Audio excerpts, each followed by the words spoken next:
ആ ഹലോ. ആ, ഇന്ന് ഇന്ന് ഭയങ്കര തിരക്കുള്ള ദിവസമായിരുന്നു കേട്ടോ. അതുകൊണ്ടാണ് ഈ രാത്രി ഒന്ന് ഷൂട്ട് ചെയ്യേണ്ടി പറഞ്ഞത്. കുറച്ച് മുമ്പ് ഷൂട്ട് ചെയ്യാന്ന് വെച്ചാൽ പക്ഷെ തിരക്കാ പോയി. ഞാൻ പറയാം. ഇപ്പോൾ ബാക്ക്ഗ്രൗണ്ട് മാറിയപ്പോൾ എന്നെ മനസ്സിലായിണ്ടാവും. നമ്മൾ വീട്ടിലല്ല, ഇപ്പോൾ ട്രിവാൻഡ്രത്ത് വന്നേക്കാണ്. ട്രിവാൻഡ്രത്ത് എത്തി. അപ്പോൾ ഇന്ന് രാവിലെ മുതൽ അതിൻ്റെ ഒരു തിരക്കിലായിരുന്നു. രാവിലെ ട്രെയിൻ പതിവില്ലാണ്ട് 2 മണിക്കൂർ ഡിലേ ആയി. പൊതുവായി ട്രെയിൻ ഡിലേ ആവാറില്ല, ഇന്നെന്താണോ ഡിലേ. അപ്പോൾ അതുകൊണ്ട് നമ്മൾ റെയിൽവേ സ്റ്റേഷനിൽ കുറച്ച് നേരം ഇരിക്കേണ്ടി വന്നു. അപ്പോൾ നമുക്ക് ആ ടൈം മാക്സിമം പ്രൊഡക്റ്റീവ് ആക്കാന്ന് വെച്ചിട്ട് ബുക്ക് ഇരുന്ന് വായിച്ചു തുടങ്ങി.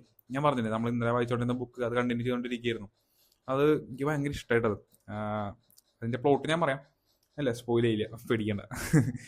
നമ്മളെ രാമായണം ഇല്ലേ, രാമായണത്തിൻ്റെ സീതയുടെ പേഴ്സ്പെക്റ്റീവ് നിന്ന് രാമായണം പറയുന്നതാണ്. പക്ഷെ രാമായണം കഥ കേൾക്കണമെന്നില്ല, അത് എൻറ്റയർലി ന്യൂ സാധനം. എനിക്ക് ഭയങ്കര ഇഷ്ടമായി ആ ഒരു പേഴ്സ്പെക്റ്റീവ്. ഇനിയും കുറച്ചും കൂടെ കൂടുതൽ അറിയണം എന്നൊക്കെ തോന്നി. എനിക്ക് സാധാരണ ഞാൻ ഭയങ്കര ഹുക്ക് ചെയ്ത ബുക്ക്. അപ്പോൾ സ്റ്റേഷനിൽ നിന്ന് മാത്രമല്ല, നമ്മൾ ട്രെയിനിൽ എടുത്തിട്ട് മെയിനായിട്ട് ബുക്ക് വായന തുടങ്ങി. കിട്ടുന്ന ടൈമിലൊക്കെ വായിച്ചു. ആഹ് എനിക്ക് പണ്ടേ മുതലുള്ള ആഗ്രഹം, അതായത് ട്രെയിനിലൊക്കെ വരുമ്പോൾ എൻ്റെ സ്ക്രീൻ ടൈം ഭയങ്കര കൂടും. ഞാൻ എന്തെങ്കിലും സിനിമയോ അല്ലെങ്കിൽ വേറെ എന്തെങ്കിലും റീൽസ് ഒന്നും കിട്ടില്ല, നെറ്റ് ഇഷ്യൂ ഉള്ളതുകൊണ്ട്. എന്നാലും ഞാൻ സ്ക്രീൻ ടൈം ഭയങ്കര കൂടുതലാണ്. എനിക്കത് കുറയ്ക്കണം എന്ന് കുറേ നാളെ നല്ല ആഗ്രഹമുണ്ട്. അപ്പോൾ ഈ ബുക്ക് വായന കുറച്ചുകൂടി സീരിയസ് ആയതിനു ശേഷം ഞാൻ നന്നായി കുറഞ്ഞിട്ടുണ്ട്. ഇപ്പോൾ ഇന്നൊക്കെ ആണെങ്കിൽ ഞാൻ സ്ക്രീൻ ടൈം വളരെ കുറവായിരുന്നു. ഇടയ്ക്ക് നമ്മൾ ട്രെയിൻ അവിടെ എത്തി ചെക്ക് ചെയ്യുന്നല്ലാണ്ട് ബാക്കി സ്ക്രീൻ ടൈമൊക്കെ ഭയങ്കര കുറവായിരുന്നു. അത് ബുക്ക് വായന ഭയങ്കര സഹായിച്ചിട്ടുണ്ട്. അന്ന് മെയിനായിട്ട് ബുക്ക് വായന തന്നെയാണ് ട്രെയിനിൽ. ഉച്ചയ്ക്ക് ആയപ്പോഴേക്കും എൻ്റെ ആകെ ചാനലിൽ ഒരെണ്ണം മാത്രം കംപ്ലീറ്റ് ആയിട്ടുണ്ടായുള്ളൂ, റീഡിങ് മാത്രം. ഇനി ബാക്കി 3 കിടക്കാം.